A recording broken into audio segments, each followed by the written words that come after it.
নমস্কাৰ। আজি মই আহিছোঁ পুনেৰ এটা বিশেষ আৰু অন্যতম মন্দিৰলৈ। ইয়াৰ নাম হৈছে বিৰলা গণপতি মন্দিৰ। এই মন্দিৰটো আচলতে মহাৰাষ্ট্ৰৰ মুম্বাই পুনে হাইৱেত অৱস্থিত।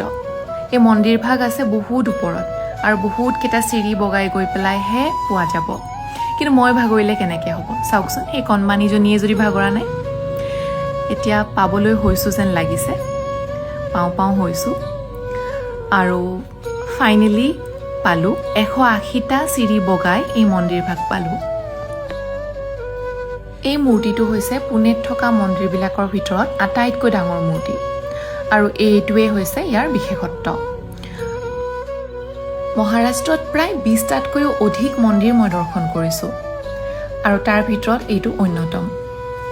ইয়াৰ পৰিৱেশটো চাওকচোন, কিমান ধুনীয়া, কিমান পৰিষ্কাৰ পৰিচ্ছন্নকৈ ৰাখিছে।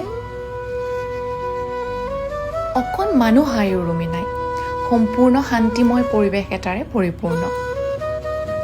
আৰু গণেশ চতুৰ্থী উপলক্ষে গণেশ বাবাক প্ৰণাম জনাই মই এই ভিডিঅ'টো সামৰণি মাৰিছোঁ। ধন্যবাদ।